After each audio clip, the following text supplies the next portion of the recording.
1400 ফুটেরও বেশি উঁচুতে কোনো নিরাপত্তা ছাড়াই বিয়ের প্রস্তাব, আর তার ঠিক পরেই পড়ানো হলো হাতকড়া। প্রেমের এই চরম সীমার শেষ পরিণতি কি হলো জানেন? এই দুঃসাহসিক কাণ্ডটি যিনি ঘটিয়েছেন তিনি হলেন ইভান বিরকুস এবং তার প্রেমিকা অ্যাঞ্জেলা নিকোলাউ। তারা দুজনেই রাশিয়ার নাগরিক এবং বিশ্বজুড়ে তারা রুফটপার্স। কোনো প্রকার সুরক্ষা কিংবা দড়ি ছাড়াই বিশ্বের সবচেয়ে উঁচু ভবনগুলোতে চড়ে বসার জন্য তারা সোশ্যাল মিডিয়ায় অত্যন্ত জনপ্রিয়। এমনকি 2024 সালে নেটফ্লিক্সে তাদের এই ঝুঁকিপূর্ণ জীবন নিয়ে একটি ডকুফিল্মও মুক্তি পায়, যার নাম স্কাই ওয়াকার্স এ লাভ স্টোরি। ঘটনাটি ঘটেছে যুক্তরাষ্ট্রের নিউ ইয়র্ক সিটিতে।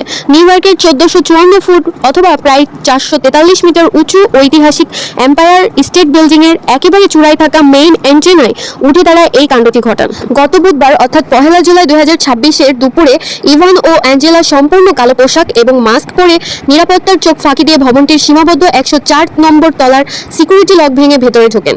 এরপর কোনো সেফটি গিয়ার ছাড়াই তারা মই বেয়ে একদম মেইন এন্টেনায় উঠে যান। সেখানে উঠে তারা প্রথমে একটি কালো ব্যানার মেলে ধরেন, যাতে লেখা ছিল, ভালোবাসার শক্তি ক্ষমতার প্রতি মানুষের ভালোবাসাকে পরাজিত করে, পৃথিবীতে শান্তি প্রতিষ্ঠিত হয়। এরপর ঠিক বাতাসের তীব্র গর্জনের মধ্যে ইভান হাঁটু গেড়ে বসেন, অ্যাঞ্জেলাকে বিয়ের প্রস্তাব দেন এবং আংটি পরিয়ে দেন। পুরো ভিডিওটি তারা অনলাইনে আপলোড করতেই তা মুহূর্তেই বিশ্বব্যাপী ভাইরাল হয়ে যায়। নিরাপত্তার চৌকি ফাঁকি দিয়ে এমন ঝুঁকিপূর্ণ কাণ্ড করার সাথে সাথে তৎপর হয় নিউ ইয়র্ক পুলিশ। ড্রোনের সাহায্যে তাদের ট্র্যাক করে পুলিশের এলিট অর্থাৎ এমার্জেন্সি সার্ভিস ইউনিট এর কর্মকর্তারা মই বেয়ে উপরে ওঠেন।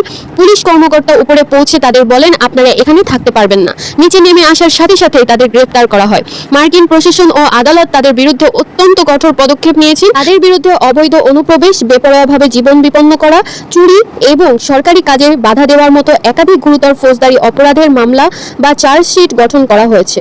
বর্তমানে ঘটনাটি আরও তদন্ত চলছে।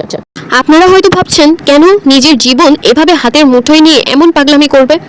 আসলে ইভান এবং অ্যাঞ্জেলার কাছে এটি শুধু কোনো স্ট্যান্ড বা সস্তা জনপ্রিয়তার মাধ্যম নয়। তারা একে বলেন আর্ট বা শিল্প। তাদের মূল লক্ষ্য হলো আর্ট, রোমান্স এবং চরম অ্যাডভেঞ্চারকে এক সুতোয় গাঁথা। তারা মনে করেন মৃত্যুর খুব কাছাকাছি গেলেই জীবনের আসল সৌন্দর্য উপভোগ করা যায়। এই কারণেই তারা জীবনের শেষ মুহূর্ত পর্যন্ত এই রুফটপিং বা ছাদ আরোহণ চালিয়ে যেতে চান। এম্পায়ার স্টেট বিল্ডিংই তাদের প্রথম বিপজ্জনক মিশন নয়। এর আগে 2022 সালে তারা মালয়েশিয়ার কুয়ালালামপুরে অবস্থিত বিশ্বের দ্বিতীয় সর্বোচ্চ ভবন মেরডেকা 118 এর চূড়ায় উঠে বিশ্বকে চমকে দিয়েছিলেন। 2230 ফুট উঁচুতে কোনো সেফটি ছাড়া ওঠার কারণে সে দেশের সরকারও তাদের বিরুদ্ধে তদন্ত শুরু করেছিল।